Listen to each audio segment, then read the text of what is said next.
My name is Amy. My student number is 1. The title is How to Spot a Liar. The name of the speaker is Pamela Meyer. I'm a freshman at NCUE. Okay, now I don't want to alarm anybody in this room, but it just come to my attention that the person to your right is a liar. Also, the person to your left is a liar. Also, the person sitting in your very seat is a liar. We're all liars. What I'm going to do today is I'm going to show you what the research says about why we're all liars, how you can become a lie spotter, and why you might want to go the extra mile and go from lie spotting to truth seeking, and ultimately to trust building. Now, speaking of trust, ever since I wrote this book, Lie Spotting, no one wants to meet me in person anymore. No. They say it's okay, we'll email you. After I can't even get a coffee date at Starbucks. My husband's like, honey, dissipation. Maybe you could have focused on cooking. How about French cooking? So before I get started, what I'm going to do is I'm going to clarify my goal for you, which is not to teach a game of gotcha. Lie spotters aren't those nitpicky kids, those kids in the back of the room that are shouting, gotcha, your eyebrow twitched. You flared your nostril. I watched that TV show Lie to Me. I know you're lying. No, lie spotters are armed with scientific knowledge of how to spot deception.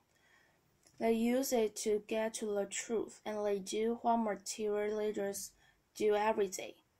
They have difficult conversations with difficult people, sometimes during very difficult times, and they start up that path by accepting a core position. And that proposition is the following. Lying is a corroborative act. Think about it. A lie has no power whatsoever by its mere utterance. Its power emerges when someone else agrees to believe a lie. So I know it may sound like tough love, but look, if at some point you got lied to, it's because you agreed to get lied to. Truth number 1 about lying. Lies a cooperative act. Not all lies are harmful. Sometimes we're willing participants in deception for the sake of social dignity. Maybe to keep a secret that should be kept secret. We say nice song, honey, you don't look fat in that. No.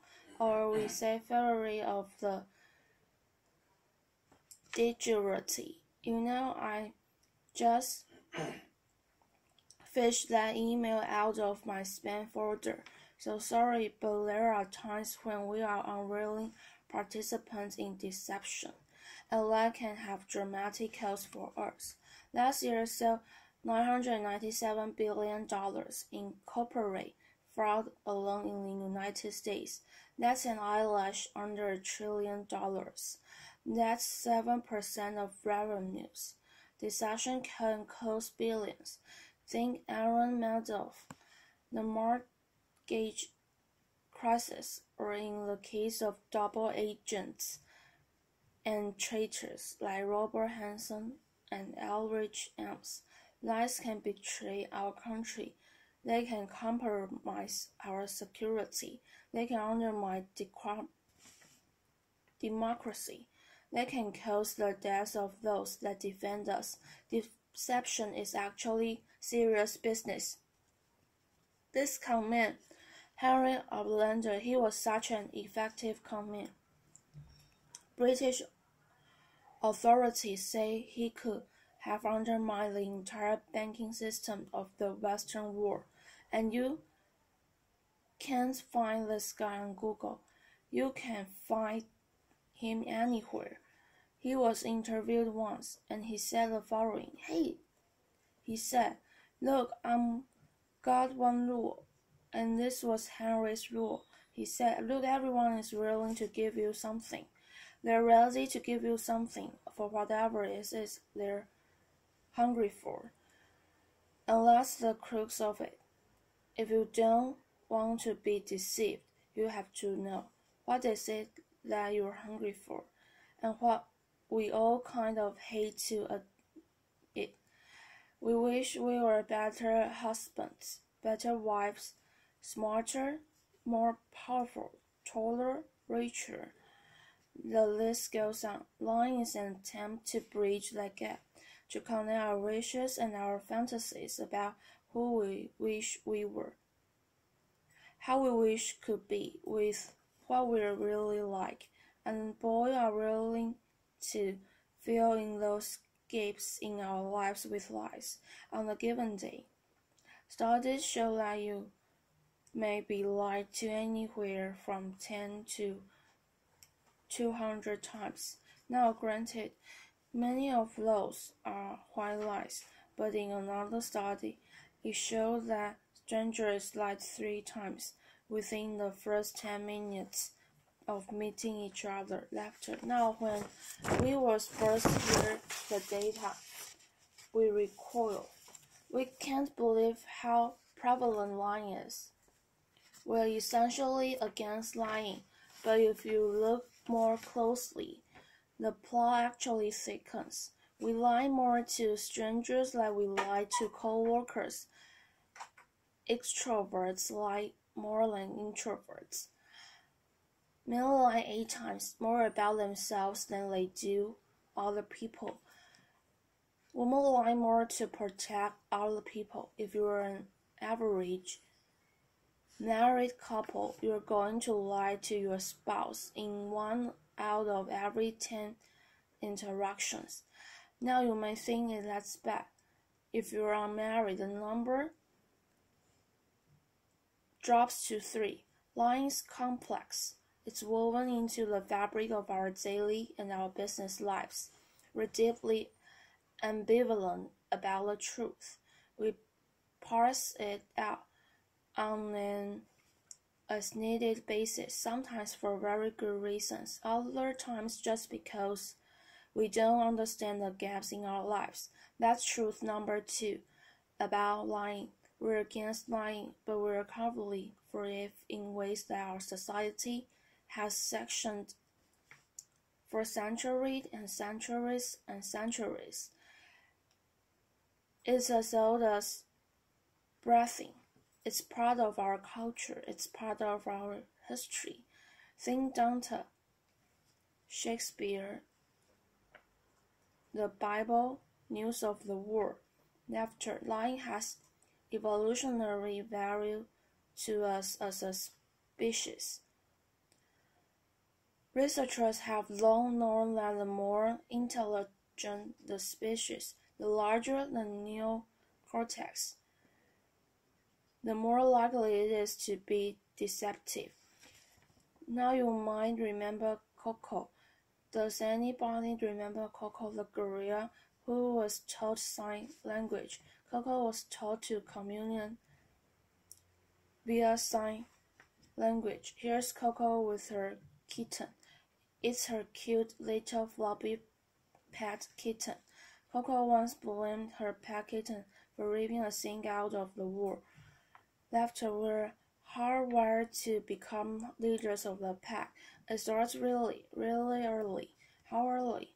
Well, babies will fake a cry, pause, wait to see who's coming, and then go right back to crying. 1-year-olds learn concealment.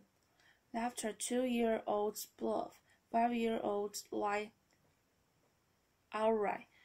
They manipulate via flattery. 9 years old, masters of the cover-up. By the time you enter college, you're going to lie to your mother in 1 out of every 5 interactions. By the time we enter this world war and we're breadwinners, we enter a world that is just cluttered with spam.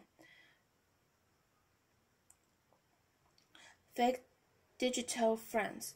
partisan media, ingenious identity thieves, world-class Ponzi schemers, a deception epidemic. In short, while one other calls a post-truth society, it's been very confusing for a long time now. What do you do? Well, there are steps we can take to navigate our way through the morass. Trained line spotters get to the truth 90% of the time. The rest of us, we're only 54% accurate. Why is it so easy to learn? There are good liars and bad liars. There are no real original liars. We all make the same mistakes. We all use the same techniques. So what I'm going to do is I'm going to show you two patterns of deception, and then we're all going to look at the hot spots and see if we can find them ourselves. We're going to start with speech. Video Bill Clinton, I want you to listen to me. I'm going to say this again. I did not have sexual relations with that woman, Miss Ringsky. I never told anybody to lie, not a single time, never, and these allegations are false, and I need to go back to work for the American people. Thank you. Applause. Pamela, Meyer. Okay, what were the telltale signs? Well, first we heard what's known as a non-contracted denial. Studies show that people who are over-determined in their denial will resort to formal rather than informal language. We all heard distancing language.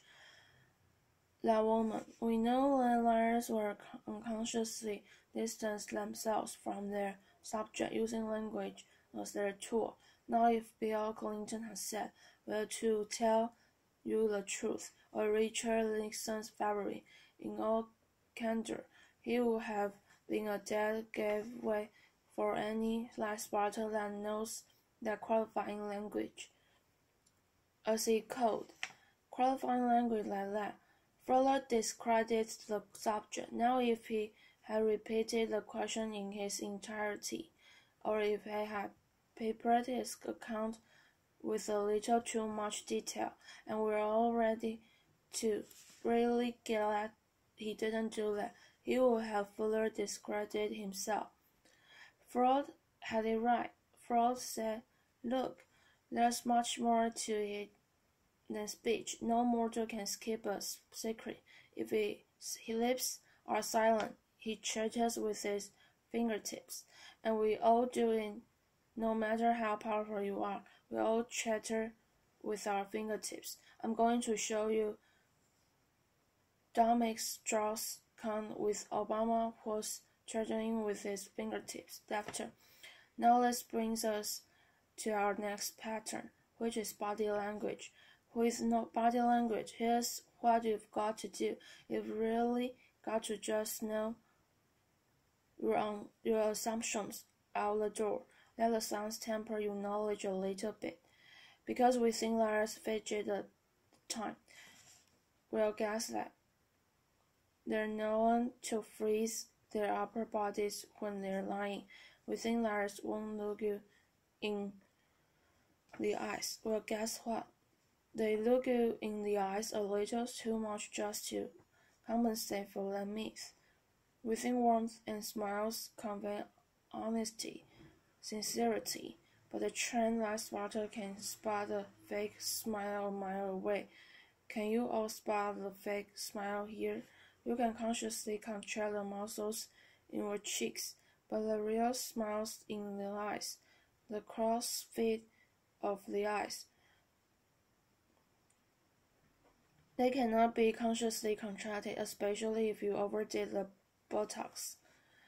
Don't overdo the Botox.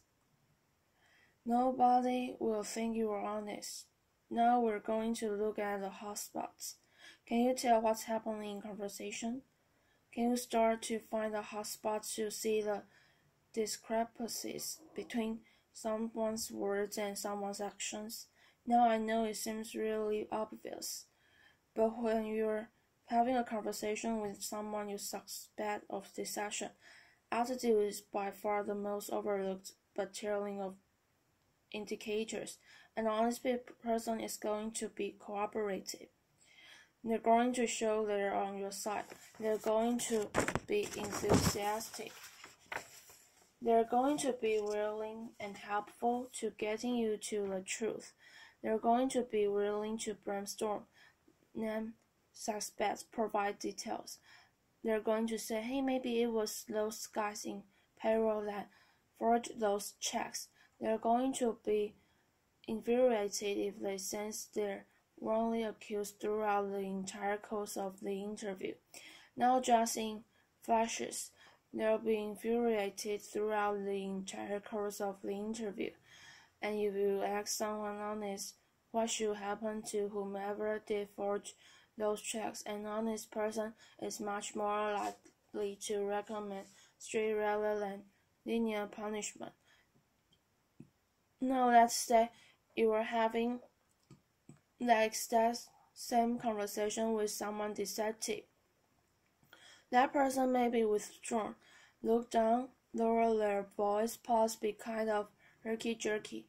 As a deceptive person to tell their story, they're going to paper it with way too much detail in all kinds of irrelevant places, and then they're going to tell their story in strict chronological order. And while the trained interrogator does it, they come in and in very subtle ways over the course of several hours. They will ask that person to tell the story backwards, and then they'll watch their screen and track which questions produce the highest volume of deceptive tells. Why do they do that? Well, we all do the same thing. We rehearse our words, but we really rehearse our gestures. We say yes, we shake our heads no. We tell very convincing stories. We slyly shrug our shoulders. We commit terrible crimes, and we smile at the delight engaging away with it. Now the smile is known in the trade as duping delight, and we're going to see that in several videos moving forward. But we're going to start. For those of you who don't know him, this is presidential candidate John Edwards, who shocked America by filing a child out of wedlock. We're going to see him talk about getting a pregnancy test. See now if you can stop him saying yes while shaking his head no, slowly shrugging his shoulders. Video. John Edwards, I've been happy to participate in one. I know that it's not possible that this trial could be mine because of the timing of events, so I know it's not possible. Happy to take a pregnancy test and would love to see it happen. Interviewer, are you going to do that soon? Is there somebody? J.E. Well, I'm only one side of the test, but I'm happy to participate in 1 p.m. Okay, those head shakers. Margie is there too. Spot ones you know to look for them.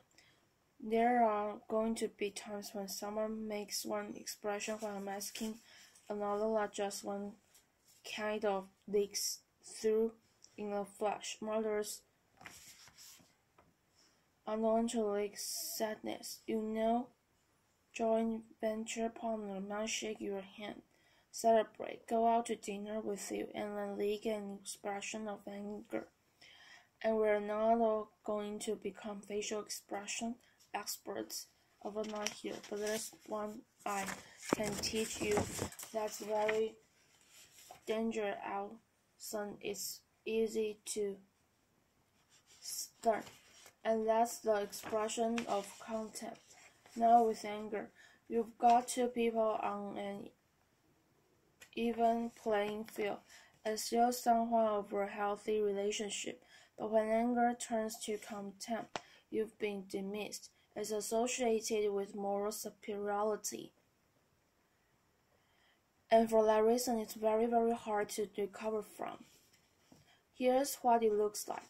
It's marked by the one lip corner pulled up and pulled in. It's the only asymmetrical expression, and in the presence of contempt, whether or not deception follows, and it doesn't always follow, look the other way, go the other direction, reconsider the deal. So, no thank you. I'm not coming up for just one more nightcap. Thank you. Science has surfaced many more indicators. We know, for example, viruses will shift their wing rate, point their feet towards an exit. They will take barrier objects and put them between themselves and the person that is interviewing them.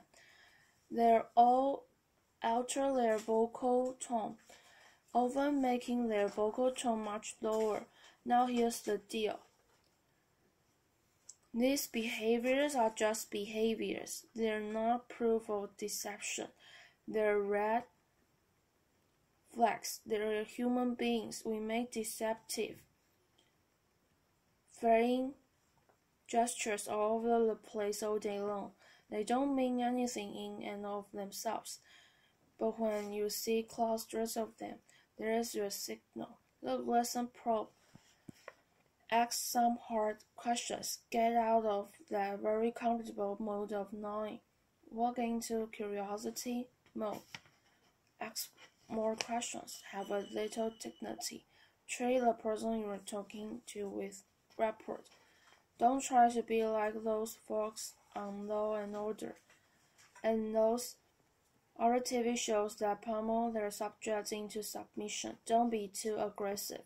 It doesn't work. Now we've talked a little bit about how to talk to someone who's lying and how to spot the lie.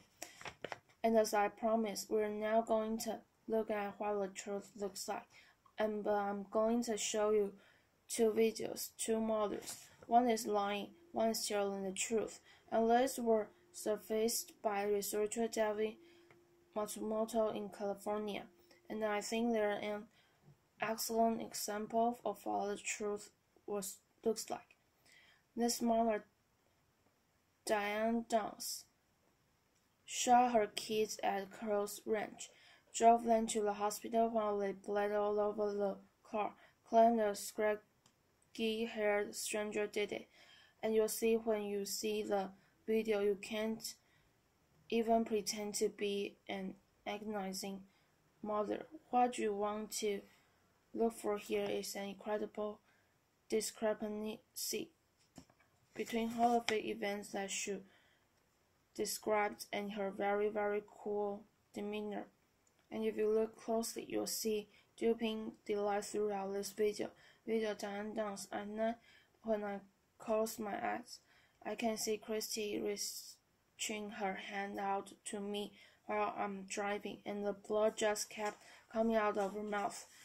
And that maybe it'll be fake too with time, but I don't think so. That bothers me the most. PM, now I'm going to show you a video of an actual grieving mother. Erin Rooney confronting her doctor, murderer, and torturer in court. Here you're going to see no false emotion, just the authentic expression of her mother's agony. Video. Erin Rooney, I wrote a statement on the 3rd anniversary of the night you took my baby, and you hurt her, and you crushed her. You terrified her until her heart stopped, and she fought, and now she fought you. But I know she looked at you with those amazing brown eyes, and you still wanted to kill her, and I don't understand it, and I never will. PM, okay, there's no doubting the veracity of those emotions. Now the technology around what the truth looks like is progressing now. The science of it. We know, for example, that we now have specialized eye trackers and infrared brain scans, MRIs that can decode the signals that our bodies send out when we're trying to be deceptive. And this technology are going to be marketed to all of us as fantasies for DC, and they will prove incredibly useful someday, but you've got to ask yourself in the meantime, who do you want on your side of the meeting? Someone who's trained in getting to the truth, or some guy who's going to drag a 400-pound electrophenograph through the door? But sporters rely on human tools. They know, as someone once said, characters who you are in the dark. And what's kind of interesting is that today we have so little darkness. Our world is lit up for 24 hours a day. It's transparent with blogs and social networks broadcasting the buzz of whole new generation of people that have made a choice to live their lives in public. It's a much more noisy world. So one challenge we have is to remember, oversharing that's not honesty. Our manic tweeting, the texting can blind us to the fact that the subtleties of human decency, character integrity, there's still what matters. That's always what's going to be matter. So in this much noisier world, it might make sense for us to be just little bit more explicit about our moral code. When you combine the science of recognizing deception with the art of looking, listening, you examine yourself from collaborating in the line. You start out the path of being just a little bit more explicit because you signal to everyone around you. You say, hey, our world is going to be an honest one. My world is going to be one where truth is strengthened and falsehood is recognized and marginalized. And when you do that, the ground around you started to shift just a little bit, and that's the truth. Thank you, applause.